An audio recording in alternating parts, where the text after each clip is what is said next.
Hey VC, Midge here, guy in a hat who likes to talk about records, and on today's video we're going to be talking about my new release pickups for the month of April.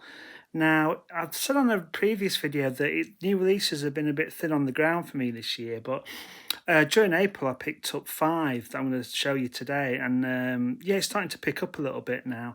And also, May's shaping up to be quite a good month as well, because we've got new albums from Paul McCartney, and after 13 years of waiting, we've got a new Boards of Canada album coming. So May's shaping up to be a very exciting month for me. But before we get ahead of ourselves, let's talk about April. But before I do, I don't know if you've seen this, but there was a clip doing the rounds on social media, and it comes from a Piers Morgan show, and Russell Brand was on it, and it really resonated with me, and I don't know if it does with you too. I'm going to show you the clip in a minute.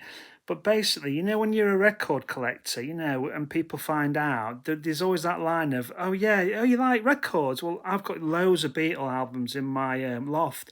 They're probably worth a lot of money. Could you price them up for me? And I'm sure you've heard that before as vinyl collectors.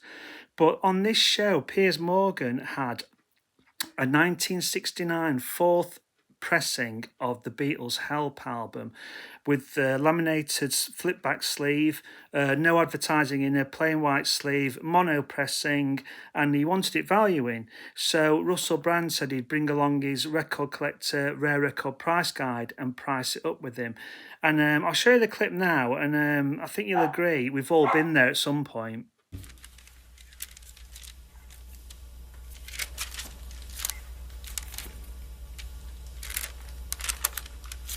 Excuse me.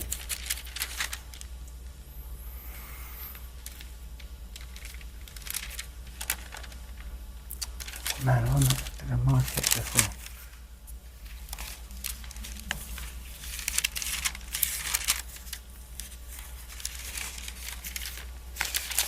It says here,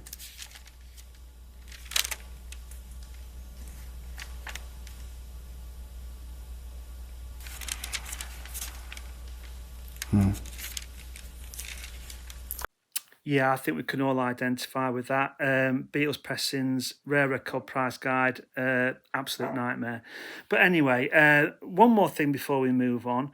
A friend of mine called Steve, who I know in real life, stumbled across my YouTube channel recently. And, you have that sort of moment of thinking, oh my God, somebody in real life knows that I'm doing this. Because I haven't told anybody, that I do this. I don't know that many people, but I haven't told any of them. But you start thinking, oh no, this is going to be embarrassing. They know me, and they know I'm doing this very badly. But it was really cool, and he said some really nice things about the channel, and he's been watching my videos, and that was really nice of him. And also, Steve's a great badge maker. He's made badges for me before, because I love badges. And he said, do you want me to make some badges for your channel? And I thought, that sounds really cool.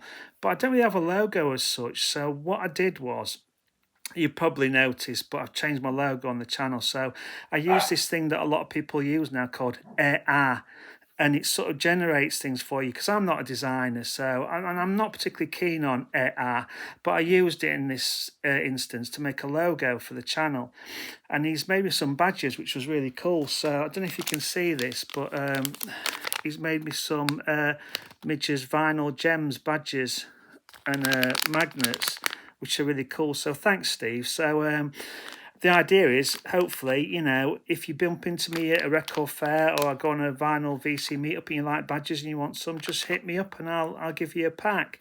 The original idea I had was perhaps they could become like Blue Peter badges, where you have to do something over the odds to be worthy of having one.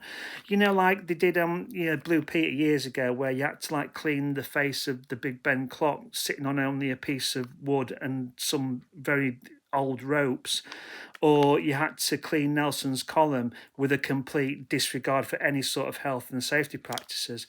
But I'll think about it. But if you see me around and you fancy some badges, or you want me to send you some, just hit me up and I'll let you know. So yeah. So thanks, Steve. That was really kind of you. But also, Steve went beyond the bounds of niceness, and he also gave me a copy of this. This is a band that I've been trying to get into for years and never stumbled across any of their records, and he's gifted it me. So this is the Cardiac's first album, Inland and in the sea, on land and in the sea. Yeah, and it's everything I wanted it to be. It's absolutely bonkers in the best way possible. So it's time signatures are all over the place, loads of different instruments, songs stop and start. There's prog there, there's punk there, there's a bit of jazz. It's fantastic, and I'll give you a proper review once I've delved into it a bit more. I've only had a few listens, but it's right up my alley. So that was amazing. So again, thanks, Steve. You gave me a real boost at a time when I really needed it. So thank you for your kindness, for the badges, and for this Cardiacs LP. So thanks, Steve. You're a star. And thanks for being nice about the channel as well. So yeah, April. Okay, so the first LP I picked up in April, new release-wise, was an album that I'll be honest, I've really fallen in love with, and it's a bit of a strange one, and it's by an artist called Dagmar Zuniga, and this is her album, In Filth Your Mystery is Kingdom, stroke, Far Smile Peasant in Yellow Music. Yeah, and that gives you an idea of what sort of album it is, and I absolutely love this record. Basically, Dagmar is a New Yorker, and she spent a year in Norway working and living, and she took along a Tascam 4-track recorder, and this is the element that gives the album its sort of sound. So throughout all this album, you get the hiss, so it's a very lo-fi recording, and that's what gives it its magic. It almost sounds like one of those sort of like Alan Lomax type recordings from, years and years ago, like blues recording and blues artists and things like that, and traditional sort of folk artists. It sounds like it's come from another time, and that's what gives it its charm. There's lots of tracks on here, but they're all, I'm not going to call them demos because I think that does a disservice to the songs, but they're sort of like sketches of songs. So a lot of them have her sort of beautiful, fragile voice. Sometimes it's echoey, so it has a really haunting quality. She plays an acoustic guitar. Sometimes it's piano. So there's a couple of songs on here. Even God Gets Stuck in Devotion are repeated. So one of them's on an acoustic guitar, it's like arrangement, and another one's on a piano arrangement. And yeah, there's sort of like sketches using loads of different instruments. So you've got some of them are like just like 1 minute type drone snippets on synths. Sometimes you've got ancient drum machine patterns and things like that. So it's all very lo-fi, but it's so haunting. Her vocals are absolutely beautiful, but the whole sort of, the fact that it's recorded on a Tascam, it just sounds like it's come from another time. It's really charming. It's cracked. It's broken, and even the packaging, the album packaging, it looks like an old sort of like Bollywood album almost.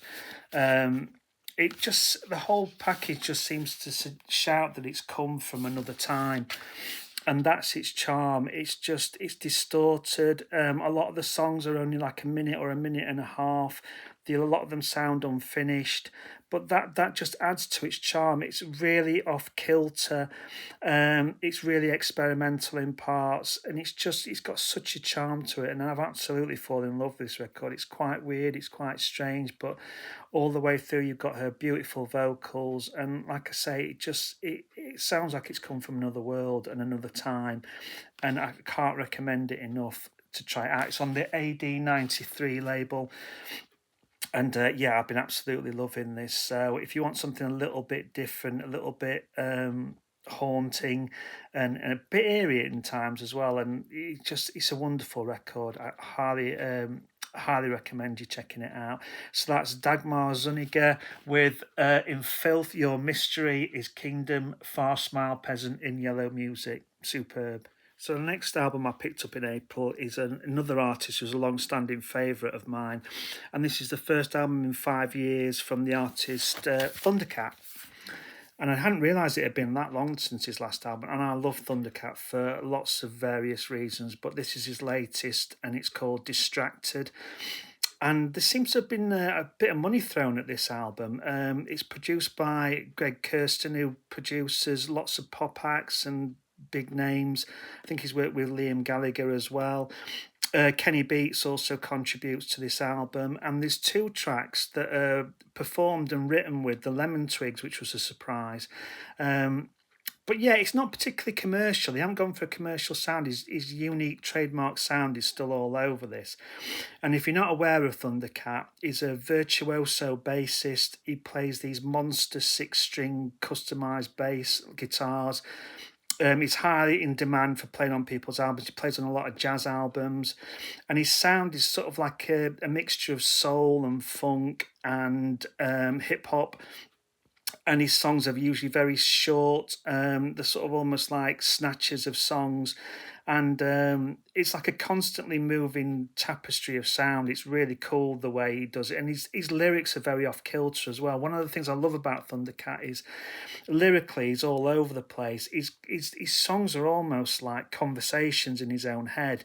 So he'll talk about things like vacuuming his flat, or the fact that he's got ADD, or it's just like conversations in his head, and a lot of them are frivolous. Sometimes are quite geeky. He's a big sci-fi and film and comic fan, and his lyrics are brilliant. They're just all over the place, but like I say, they're almost like snatches of conversations about his own failings or relationships he's had, and they're just great, highly amusing. And one of my favourites on here is when he starts going on about maybe I should start an OnlyFans and show my feet, and it's quite irreverent lyrics that I absolutely love. So yeah, there's quite a few guest stars on this album. Although you wouldn't know it from looking at the track listing, it is sort of played down for some reason. But there's co-writes with Beck, who was also on here. Flying Lotus, obviously, if it's the Flying Lotus label Brain Feeder that Thundercat's on, so he's here as well. Like I say, Greg Kirsten co-writes, Kenny Beats. Lemon Twigs, he does 2 tracks with the Lemon Twigs, so that sort of adds a lot of, and the vocals are on it, so there's quite like a Beach Boysy type feel in the harmonies for a couple of the tracks on here, which was really cool to see him working with the Lemon Twigs. He also works with Tame Impala. There's a track on here with Tame Impala that has that trademark Kevin Parker sound, which is really cool. I think that's No More Lies. And also there's guest spots from Little Yachty and hip hop artists like that. There's also a Mac Miller track on here which features vocals that they've used from the past. Obviously Mac Miller's passed away now, but using some vocals from another session that works really well. She Knows Too Much, that's the track. But yeah, Thundercat's brilliant, and his whole sound is sort of indebted to that template. If I could describe it, it's sort of like, imagine Sly and the Family Stone, there's a riot going on. It's sort of that sort of like washed out, sort of lo-fi type funk and soul sound to all of his tracks, and it just works really well for him. So like I say, when I first saw who was involved in it, I thought it might be a bit more commercial, but it's not. He still keeps his trademark irreverent, bizarre, small type songs, but it is great. It's a great album, and it's one that rewards repeated listening as well. I'm really enjoying this at the moment. And also, yeah, Dommy and JD Becker on here as well, and if you're aware of them, the Blue Note signees, really young keyboard and a drummer prodigies who are amazing. If you haven't heard their album, check that out as well. But yeah, it's all over. There's a bit of jazz, there's a bit of soul, funk, hip hop. It's all over the place. But it's a great album. I love Thundercat, and it doesn't disappoint. So if you want to try again, if you want to try something a bit different, he's the man to go to. Inner Sleeve, and you've got all the credits of all the people who are involved there, and it comes on this cool, smoky type vinyl, which was really nice. But yeah, Thundercat's great. Check him out if you haven't heard him before. So that's Thundercat, Distracted on Brain Feeder. Superb. I was a big fan of the band Black Midi, so I was absolutely gutted when they split up. But since the split, Geordie Greep's done a solo project, and now it's the turn of their bassist Cameron Picton and his solo project. So this is his new band Believe, although it's not actually his new band Believe, it's my new band Believe. But it's not my band, it's his band. But it's not called his band Believe, it's my new band Believe, but it's not my band. So let's move on. And basically, this is like a collaborative project. It's like a floating collective that Cameron's put together. So on this album, he's backed by the band Caroline, who I'm not aware of. I've heard of them, but I've not heard the albums. But apparently they've made two great critically featured albums. So they co-produce and they also play on it. Also, there's members of Black Country New Road that play on it. So it's in the same sort of ballpark as the Black Midi project. So basically, the difference with this project is Cameron's decided to give it like an acoustic approach. So on the credits on this album, there's 12 different types of acoustic guitar listed. So there's no electric, it's all based on acoustic guitars.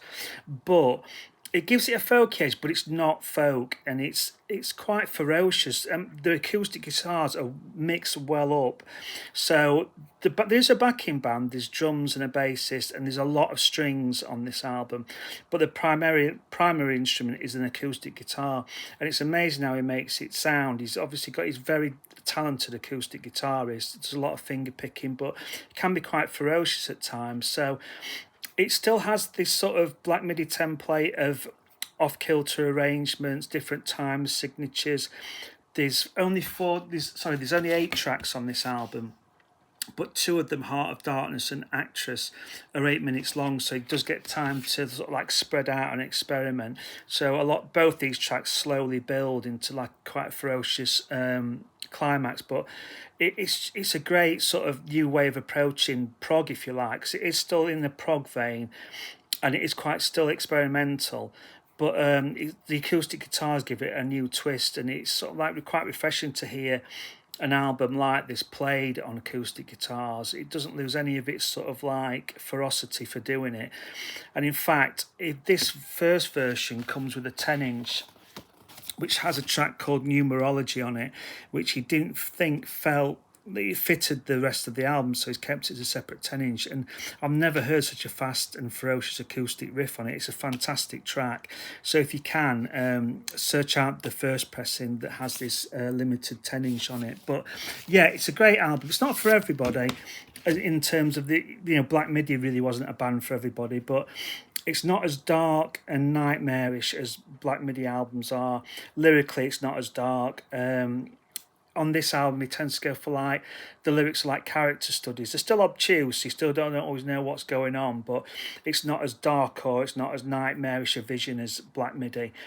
But it's still a great album. It does take a few listens to get into, but also if you see check out some videos on YouTube of him playing these songs live, because he sound absolutely superb. He's such a great guitarist. And experimental, a bit folky. It sounds a bit minstrelly in parts. Not Minstrels the Chocolate, minstrels like, the old time minstrels. And I've been really enjoying this. It is quite a strange album, but it'd be good to hear where he goes after this. But acoustic prog folk madness, really. And I've been really enjoying this. So that's my new band, Believe. Comes with an inner with the lyrics, the strange lyrics on it, and also this picture, which I didn't realise it was menacing when I first saw it. Then I realised that this is sort of like a detonator, and he's blowing up all these birds. And I'm no fan of pigeons either, so I get where he's coming from. And this is on Rough Trade, and it's on what they call an oxblood colour vinyl. And that's my new band, Believe. Again, worth checking out, but it's not my band, it's his band, but let's not go there again. Okay? The next new release from April is another long-standing favourite of mine, and it's Courtney Barnett, and this is her 4th LP, and it's Creature of Habit. I'm a big fan of Courtney Barnett. I love her sort of like slacker rock approach, and the fact that, it's not polished, it's quite slackerish, it's quite rough around the edges. And she's a great writer as well. I think she's great at observing situations and people and, writing about them. Although for her last couple of albums, she's turned quite inward in terms of her lyric writing, and it's the same here. So, again, there's a lot of songs where she looks at herself and looks at her supposed failings and things like that. So I like her style because it's sort of like I can empathise quite a lot with it. She's obviously somebody who struggles with fame and struggles with herself and her confidence and things like that. So there's a great deal I empathise with on this. And again, she's great at describing situations and relationships and places. And this is an album that was inspired by a move. She moved from Melbourne, I think, to California. And this is an album with a lot of songs concerning that move and things like that. But the great thing about this one is it has got more of a polish on it. So there's a real pop edge to this album. There's still got a trademark jangly guitar, jangly melodies, but there's lots of hooks and sort of great big choruses and stuff. So it's a lot more pop than we're used to. But I really like that. A lot of the songs are really catchy and really stay in your head. I don't know if it's a deliberate move by her, but it's definitely more commercial than her last few albums have been. It's produced by John Congleton and a long-standing partner, Stella Mogzana from Warpaint.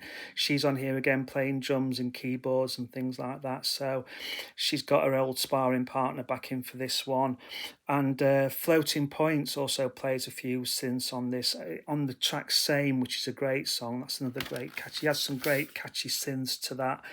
And obviously you've got a vocal cameo from Waxahachie on the song Sight Unseen, which is another great track. But there's loads of great songs on here.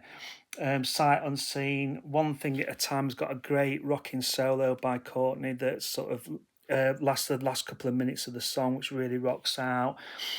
Sugar Plum, Same. There's some great songs on here. Another Beautiful Day is another great standout one. Gatefold Sleeve with lyrics, and I love her lyrics. Like I said, she's got a great way of writing about situations and herself. She's quite vulnerable and honest. And loads of charm as usual with Courtney Barnett albums. And like I say, a great writer. It's got a real pop edge to this one. And really been enjoying this. I know she has had a lot of criticism about it being a bit more poppy, but I've been really enjoying it. And it's a great catchy album. You've got an inner with inserts and a picture of Courtney there, as usual, hiding her face. But it comes on a great coloured caramel vinyl, which I love. Look at that. That's cool. I love that. But yeah, a great return from Courtney. I've been really enjoying it. Like I say, a bit more commercial than usual, but it's nonetheless of a great album because of that. But yeah, Courtney Barnett, Creature of Habit, great album. So the last release for April is an act that I've been following for quite some time now, and I've always loved their music, and I don't think enough people know about them, in my opinion. So I'll try and do my best to correct that now. They've just switched labels, so this is their first album for the Ghostly International label, and the act is Greenhouse. And this is their fourth album, I think, Hinterlands. So the first for a new label, and Greenhouse, if you're not aware of them, they're a duo. Olive Ardizoni and Michael Flanagan. When I first got into them, it was just Olive on her own, and she's added the acoustic guitarist Michael, who collaborates a lot on the previous albums, so they're now a duo. And they make sort of beautiful ambient new age music. Don't be put off by the term new age. So it's all instrumental, and it's music inspired by environments and the ecology. And it's such beautiful, relaxing, melodic music. It's a mixture of sort of like acoustic guitar phrases, bubbling synths, really gentle, really laid back, really chilled. And it's a sort of like, it's almost Balearic at times. It's, to me, when I listen to it, you can just imagine being on a sun-kissed beach with the waves lapping at your feet, and it's so beautiful, and the melodies are superb. So if you've never heard them before, check them out. They've just got such a warm and sort of beautifully relaxing sound to them. And like I say, this is their fourth album, and it's on a new one for Ghostly. It comes on this beautiful blue sky type vinyl. And if you've never heard them before, check them out. They're so relaxing, so laid back, so sun-kissed. And this sort of music usually gets a bad name, but it's superb. It's just, you know, it's so melodic as well. The melodies are absolutely superb and they're really strong, and you know, it does really chill you out. And I love this cover as well. Apparently, all these bubbles were taken by Olive, and the sort of water droplets that capture an environment within them, they've all been put together. But yeah, if you've never heard of Greenhouse, honestly check them out. It's such a, you know, it's such a beautiful, relaxing listen, really chilled and like really, like I say, Balearic in places. But yeah, superb album. So that's Greenhouse and Hinterlands, and that's it for April. So let's see what May brings us, and it's going to bring us two great, you know, big albums in my opinion. So let's hope they live up to the hype. So I'll be talking about them soon, hopefully, and I'll see you on the next video. Thanks for watching. See you later.